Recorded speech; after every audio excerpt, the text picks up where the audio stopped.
ऋषि विश्वामित्र ने कहा, बेटा राम, तुम्हारे ही अयोध्यापुरी में सगर नाम के एक राजा थे।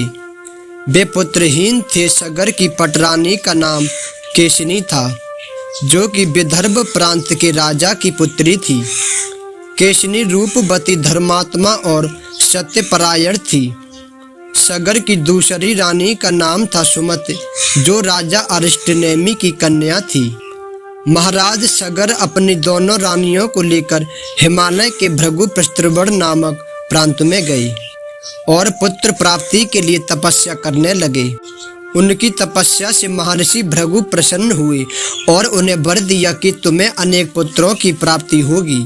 दोनों रानियों में से एक का केवल एक ही पुत्र होगा, जो कि वंश को बढ़ाएगा, और दूसरी के 60,000 पुत्र होंगे।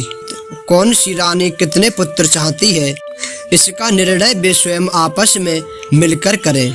केशिनी ने वंश को बढ़ाने वाले एक पुत्र की कामना की और गरुड़ की भगिनी सुमति ने 60,000 बलवान पुत्रों की कामना की। कुछ काल के पश्चात रानी केशिनी ने असमंज नामक पुत्र को जन्म दिया। रानी सुमति के गर्भ से एक तूंबा निकला, जिसे फोड़ने पर छोटे छोटे 60,000 पुत्र निकले। उन सब का पालन पोषण घी के घड़ों में रखकर किया गया। काल चक्र व्यतीत होते गया और सभी राजकुमार युवा हो गए। सगर का ज्येष्ठ पुत्र असमंज बड़ा दुराचारी था और उसे नगर के बालकों को सरयू नदी में फेंक कर उन्हें डुबोते हुए देखने में बड़ा आनंद आता था। इस दुराचारी पुत्र से दुखी होकर सगर ने उसे अपने राज्य से निर्वासित कर दिया। असमंज के अंशुमान नाम का एक पुत्र था। अंशुमान अत्यंत सदाचारी और पराक्रमी था। एक दिन राजा सगर के मन में अश्वमेघ यज्ञ करवाने का विचार आया। शीघ्र ही उन्होंने अपने इस विचार को कार्य रूप में परिणित कर दिया। राम ने ऋषि विश्वामित्र से कहा, गुरुदेव, मेरी रुचि अपने पूर्वज सगर की यज्ञ गाथा को विस्तार पूर्वक सुनने में है, अतः कृपा करके इस वृतांत को पूरा सुनाइए। राम के इस प्रकार से जिज्ञासा व्यक्त करने पर ऋषि विश्वामित्र ने प्रसन्न होकर कहने लगे, राजा सगर ने हिमालय एवं विंध्याचल के बीच की हरित मायुक्त भूमि पर एक विशाल यज्ञ मंडप का निर्माण करवाया।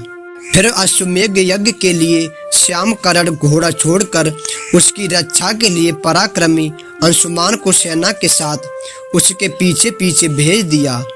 यज्ञ की संभावित सफलता के परिणाम की आशंका से भयभीत होकर इंद्र ने एक राक्षस का रूप धारण किया और उस घोड़े को चुरा लिया।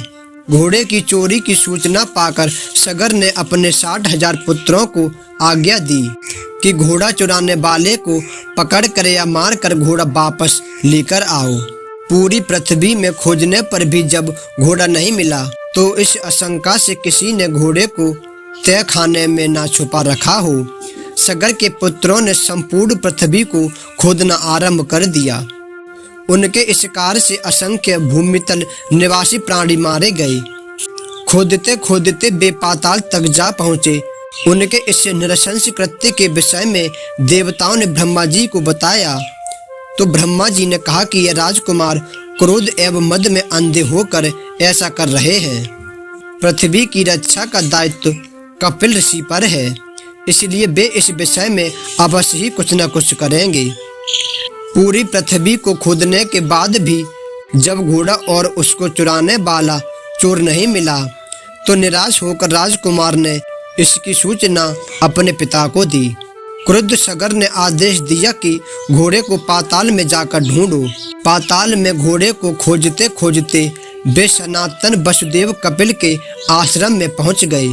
उन्होंने देखा कपिल देव तपस्या में लीन है और उन्हीं के पास यज्ञ का वह घोड़ा बंधा हुआ है। उन्होंने कपिल मुनि को घोड़े का चोर समझकर उनके लिए अनेक दुर्वचन कहे और उन्हें मारने के लिए दौड़े। सगर के इन कुकृत्यों से कपिल मुनि की समाधि भंग हो गई। उन्होंने क्रोध में आकर इस तरह 60,000 पुत्रों को भस्म कर दिया।